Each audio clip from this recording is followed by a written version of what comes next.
근데 이제 이런 우주 산업이라는 것이 열리게 되면 더 이상 우리는 글로벌의 영역에 머물러 있지 않고. 네, 안녕하십니까. 저는 경희대학교의 권호병입니다. 저는 그 학부는 경영학과를 나왔고요. 서울대 경영학과를 나왔고, 이제 석박사는 카이스트에서 했습니다. 그래서 먼저 인문계를 한 다음에 공학을 한 이제 융합 이제 연구원이라고 볼 수 있겠고요. 그 이후에 2002년도에 카네기 멜론 대학에 가서 그 유비쿼터스 컴퓨팅 프로젝트에 참석을 했었고, 그 이후에 한국에 와서 한 10여 년 동안 이제 많은 기관과 함께 관련된 프로젝트를 했었습니다. 근데 그러다 보니까 좀 약간 이제 융합적인 연구를 좀 많이 해왔었고, 그 결과 이제 유헬스케어라든가 스마트시티라든가 이런 쪽의 연구를 좀 많이 좀 해왔었습니다. 그래서 이제 이후에 이제 제가 이제 학교에서 또 이제 기획처장을 하고, 그 다음에 이제 부총장을 수행을 하면서 우리 대한민국의 그 미래의 먹거리, 뭘로 가야 될까? 이런 분야를 찾고 있다가 오늘 좀 같이 나누게 될 우주산업에 대해서 관심을 가지게 됐습니다. 우주산업에 대한 정의가 잘 내어진 것은 아마 OECD인 것 같습니다. 그래서 OECD 정의에 의하면 이제 발사체라든가 인공위성과 같은 그 우주기기, 이런 우주기기에 대한 제작과 그 다음에 그런 것과 관련된 제품과 서비스의 개발, 그 다음에 제공에 대한 모든 비즈니스를 다 합치는 거기 때문에 좁은 의미의 발사체나 인공위성이 아니라 거기에 관련된 모든 분야가 다 우주산업이라고 볼 수 있겠습니다. 우주산업이라는 것은 한마디로 얘기하면 인간이 정주하기 어려운 지역에서 사람들이 살 수 있도록 도와주는 모든 분야가 된다고 볼 수 있겠습니다.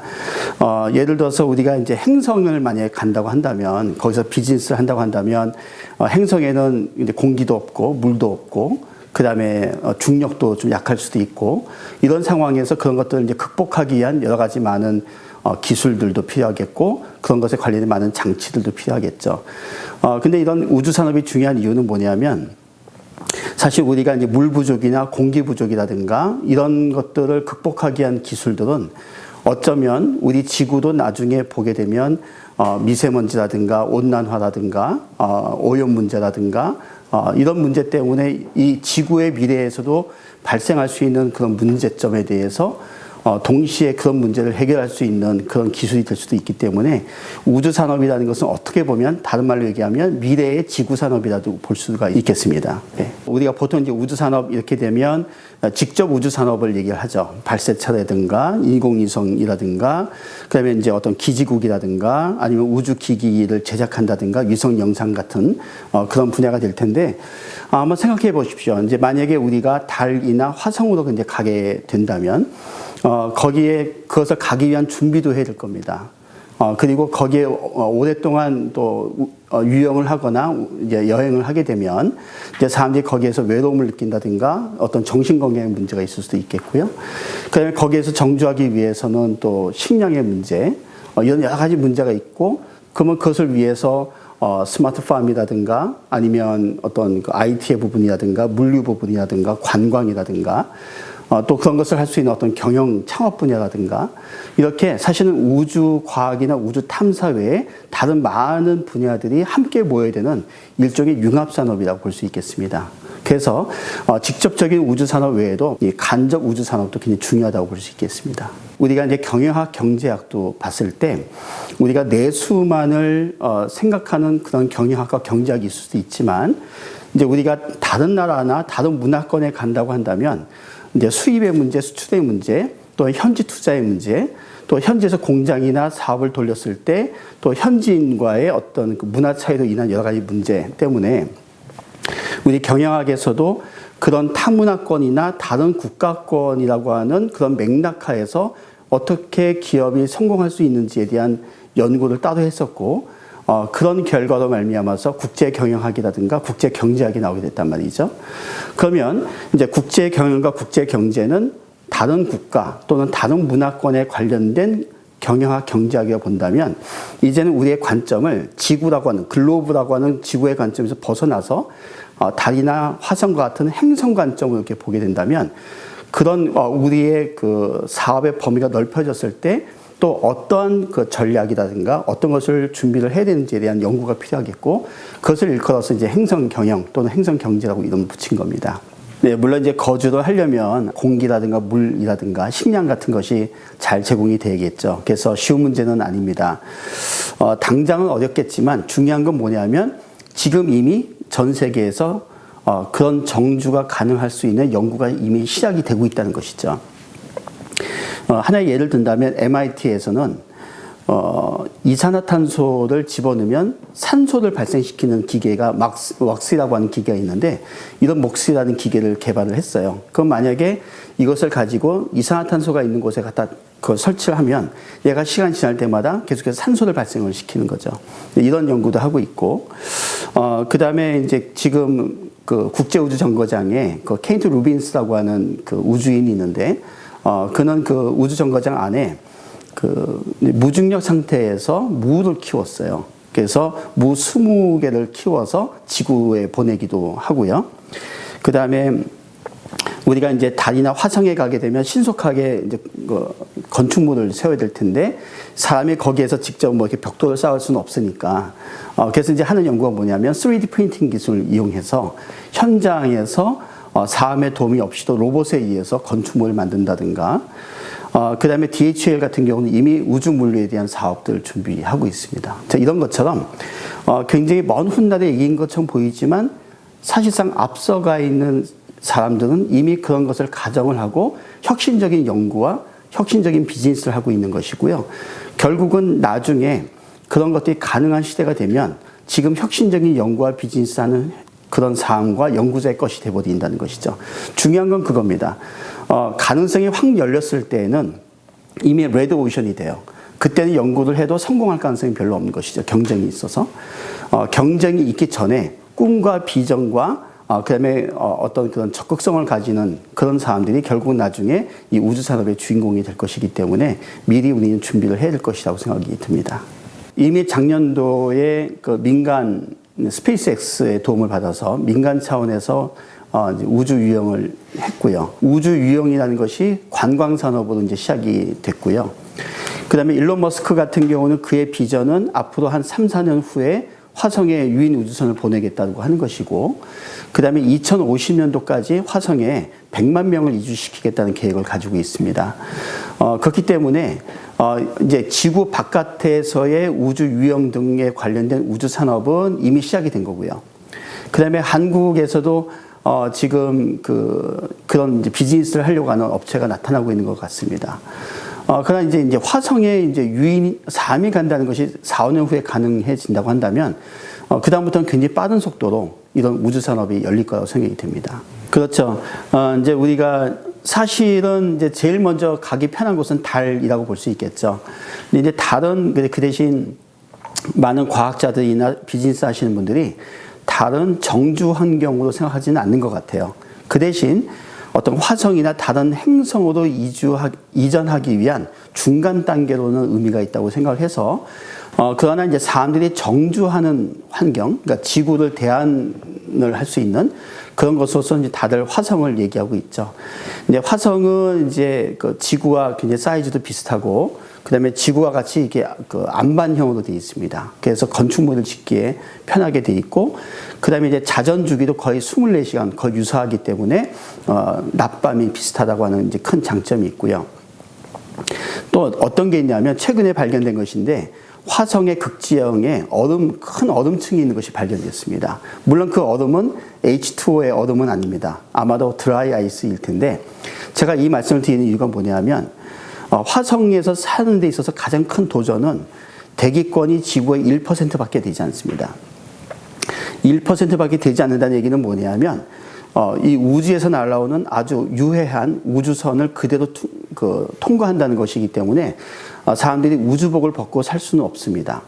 그런데 만약에 화성의 극지형에 있는 드라이 아이스를 어떤 형태든 녹일 수만 있다면 이산화탄소가 발생이 될 것이고, 대기권이 좀 두꺼워진다는 것이죠. 두꺼워지게 된다면 어떤 의미가 생기냐면 사람들이 우주복을 벗을 수 있다는 것입니다. 네, 그런 의미에서 아마도 화성이 가장 이제 사람들이 정주하게 적합한 그런 행성이 아닌가, 이런 이야기를 하고 있습니다. 한국은 아직 우주산업적인 관점에서 봤을 때는 그 세계의 1% 수준밖에 되지 않습니다. 그러니까 아직까지는 이제 미국이라든가 프랑스라든가 이런 곳하고 이제 경쟁하기가 좀 어렵고요.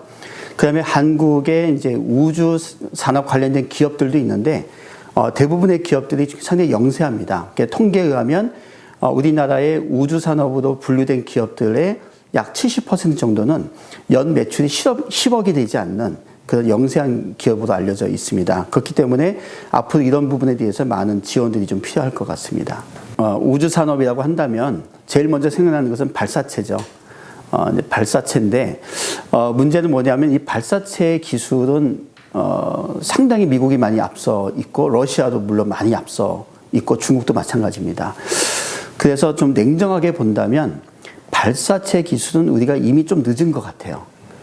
한국에서는 지금 우주산업 하면 제일 먼저 그러면 발사체 만들어야지 이렇게 하는데, 좀 이것에 대해서는 저는 그렇게 낙관적이진 않습니다. 도리어 발사체보다는 그 발사체에 태워서 보내는, 소위 말하는 그 탐사선, 이쪽은 가능성이 있다고들 많이 얘기하시더라고요. 그래서 발사체 쪽보다는 도리어 탐사 관련된 쪽을 우리가 하는 게 좋겠다. 또 하나는 뭐냐면, 우리가 이제 어떤 탐사를 할 수 있는 기기들을 태워서 어떤 행성에 보낼 텐데, 거기에 발생되는 굉장히 많은 밸류 체인이 발생이 됩니다. 서플라이 체인이 발생이 되고, 그것을 우리가 냉정하게 살펴서 아직까지 전 세계적으로 특별한 강자가 없는 그런 부분들을 우리가 집중적으로 공략을 해야지만 되지 않을까. 그래서 결론적으로 얘기하면 발사체보다는 탐사 쪽에, 그 다음에 전체적인 우주산업의 그런 밸류 체인 상에서 우리 한국이 할 수 있는 부분을 찾아내서 집중 공략하는 그런 전략이 필요한 것 같습니다. 우주산업이라는 것은 융복합 산업이다라고 볼 수가 있겠습니다. 그 얘기는 뭐냐면, 이제 우주 탐사나 우주 과학 외에도 전자 분야, 기계 분야, IT 분야, 그 다음에 스마트팜 분야, 그 다음에 경영 분야와 관광 분야까지, 그 다음에 헬스케어 분야, 이런 모든 분야가 함께 어울려져야지만 진정한 의미의 우주산업이 될 수가 있습니다. 문제는 현재 전통적인 이 천문 우주 관련된 학과, 인재 양성 사업은 아주 좁은 의미의 직접 우주산업에 관련된 인재 양성을 하고 있습니다. 물론 그것도 굉장히 중요합니다. 하지만 이제는 이제 우리가 우주산업 생태계를 우리가 구축을 해야 된다고 한다면 방금 말씀드린 그런 융복합적인 인재를 양성을 해야 되거든요. 그런 의미에서 새로운 커리큘럼이 좀 필요한 것 같고, 저는 그런 의미에서 우주대학이 필요하다. 그러니까 우주학과가 아니라 우주대학이 필요하고, 우주대학에서는 방금 얘기한 그런 융복합적인 모든 분야를 같이 공부할 수 있는 그런 새로운 종류의 단과대학이 필요한 것 같고, 이미 그 우주산업은 그 올드 스페이스에서 뉴 스페이스로 가고 있습니다. 그러니까 올드 스페이스는 국가 주도, 어쩌면 과학자라든가 군 주도의 어떤 그런 형태, 미국 같은 경우도 주로 이제 나사를 중심으로 한다든가, 미 국방성을 중심으로 한다든가 하는 올드 스페이스 시대가 있었습니다. 근데 문제는 뭐냐면, 올드 스페이스로 가다 보니까 이 발사체라든가 우주 탐사가 천문학적인 비용이 드는 겁니다. 엄두가 안 나는 것이죠. 근데 갑자기 몇 년 전부터 일론 머스크에 의해서 스페이스X가 만들어지고 발사체가 갔다가 다시 돌아오는 일이 벌어지기 시작했습니다. 그 얘기는 뭐냐면, 이제는 그 우주 탐사에 들어가는 비용이 굉장히 효율적이 되게 된다는 것이죠. 그래서 이미 미국도 뉴 스페이스를 지향하면서 이런 우주 산업에 관한 많은 분야들을 민간으로 이양을 시키고 있습니다. 지금 예상에 의하면 예를 들어서 10kg 정도의 물건을 달이나 화성으로 보낸다고 했을 때, 예를 들어서 10kg 물건이 한 10억 정도 든다고 한번 가정해 보겠습니다. 하지만 이제 수년 내에 예상컨대 이게 민간화되면 이런 것들 보내는 물류 비용이 10분의 1에서 100분의 1까지 떨어진다고 합니다. 그러면 10kg짜리 어떤 물건을 보내는데 수십억이 드는데 이게 수천만 원밖에 들지 않는다. 그러면 얘기가 달라지기 시작합니다. 그러면 수천만 원 정도의 장비를 가지고 그러면 우리가 그 바깥에 나가서 한번 실험을 한번 해보자. 굉장히 많은 아이디어들이 생기게 될 것이고, 우리가 그동안 생각하지 못했던 굉장히 많은 비즈니스가 열릴 거라고 생각이 됩니다. 예를 든다면 지금 그 헬스케어 분야에서는 이제 신약을 개발한다든가, 아니면 어떤 약에 대해서 실험을 할 때 어떤 저중력이나 무중력 상태에서 실험을 하고 싶어 하거든요. 근데 지금 현재 그걸 하려고 하면 굉장히 많은 비용이 들기 때문에 엄두를 못 냅니다. 근데 그런 의료 시설을 하기 위한 그런 준비를 예를 들어서 뭐 수천만 원 내지 수억만 가지고도 할 수 있다 한다면 전에는 비용이 비싸서 엄두 내지 못했던 그런 실험들을 우주에서 할 수가 있는 것이죠. 이제 그렇게 됐을 때 새로운 신약을 만든다든가 아니면 어떤 새로운 실험을 한다든가 이런 게 가능해지고 그래서 이제 그런 것이 제약이라든가 헬스케어에 굉장히 그 많은 변화를 가져올 수 있거든요. 근데 그런 형태의 생각하지 못했던 새로운 비즈니스가 가능하다는 얘기고요. 또 지금 룩셈부르크에서 하고 있는 건 뭐냐면 소행성이라든가 달이나 화성 같은데 히토류가 있다고 하는 것입니다. 어떤 소행성은 소행성 전체가 금으로 이루어져 있다는 그런 이야기도 있고요. 그 다음에 화성만 가더라도 지구에서는 굉장히 비싼 히토류들이 꽤 많이 있는 걸로 알려져 있습니다. 그러면 이제 중요한 건 뭐냐면 이제 거기에 가서 그것을 캐가지고 가져와야 될 텐데 이것을 가져오는 물류 비용이 비쌀 때는 거기에 그런 히토류가 있다는 것을 알면서도 할 수가 없겠죠. 그러나 이제 값이 싸지게 되면 거기에서 그것을 캐가지고 지구로 가져오는 것이 경제성이 있기 시작합니다. 일종의 그 옛날 미국 서부 개척 시대가 열리기 시작하는 것입니다. 전에는 너무나 비쌌기 때문에 못 가지만 경제성이 생기게 되면 이제 그런 것들도 가능하기 때문에 굉장히 많은 산업이 열릴 거라고 생각이 됩니다. 제일 중요한 변화는 사람의 인식의 변화인데요. 지금 여태까지 우리 항상 글로벌 얘기를 했습니다. 근데 글로벌이라는 얘기는 글로브, 즉 지구적인이라는 의미가 되겠습니다. 근데 이제 이런 우주 산업이라는 것이 열리게 되면 더 이상 우리는 글로벌의 영역에 머물러 있지 않고 우리는 이제 우주라고 하는 쪽으로 이렇게 우리의 인식의 사고의 변화가 생기게 되거든요. 그렇게 됐을 때 우리의 어떤 생각의 패러다임 또는 산업의 패러다임 이런 학문의 패러다임 이런 것들이 바뀌기 시작할 거라고 하는 것이죠. 그래서 우리가 이제 이 우주 산업을 준비하면서 이제 우리의 인식 또 우리의 어떤 삶의 영역 어쩌면 우리의 땅끝이라고 하는 것을 지구에서 벗어날 수 있는 이런 생각들이 각계각층에서 벌어지게 됐을 때 이전과는 완전히 다른 사회가 열릴 거라고 생각이 됩니다. 이것을 우주 산업이라고 하는 것을 그 과학기술의 영역으로 국한시킬 수가 있습니다. 오늘 제가 말씀드린 거의 요점은 뭐냐면 우주는 과학기술의 영역뿐만 아니라 이것은 산업의 영역이 돼야 된다. 이것은 경제의 영역이 돼야 된다고 말씀을 계속 드리는 거거든요. 그런 의미에서 봤을 때 우리 이제 앞으로 이 우주 산업이라고 하는 관점에서 이것을 R&D로만 보지 말고 이것을 신산업의 관점으로 봐야 됩니다. 그런 의미에서 봤을 때 만약에 이제 지금 논의가 되고 있는 우주청이 그런 신산업이라고 하는 또는 그 경제성이라고 하는 것을 생각을 한다면 상관이 없는데 마치 이것을 발사체를 빨리 만들고 인공위성을 만들고 탐사를 하는 그런 좁은 의미의 우주산업을 생각한다면 도리어 우주청이라고 하는 것이 우리가 이 우주를 대한민국 걸로 만드는 데 있어서 도리어 걸림돌이 될 수도 있지 않을까 하는 생각이 듭니다. 그래서 그런 관점에서 봤을 때 이제는 이제 우주 산업 자체를 경제적으로 보자.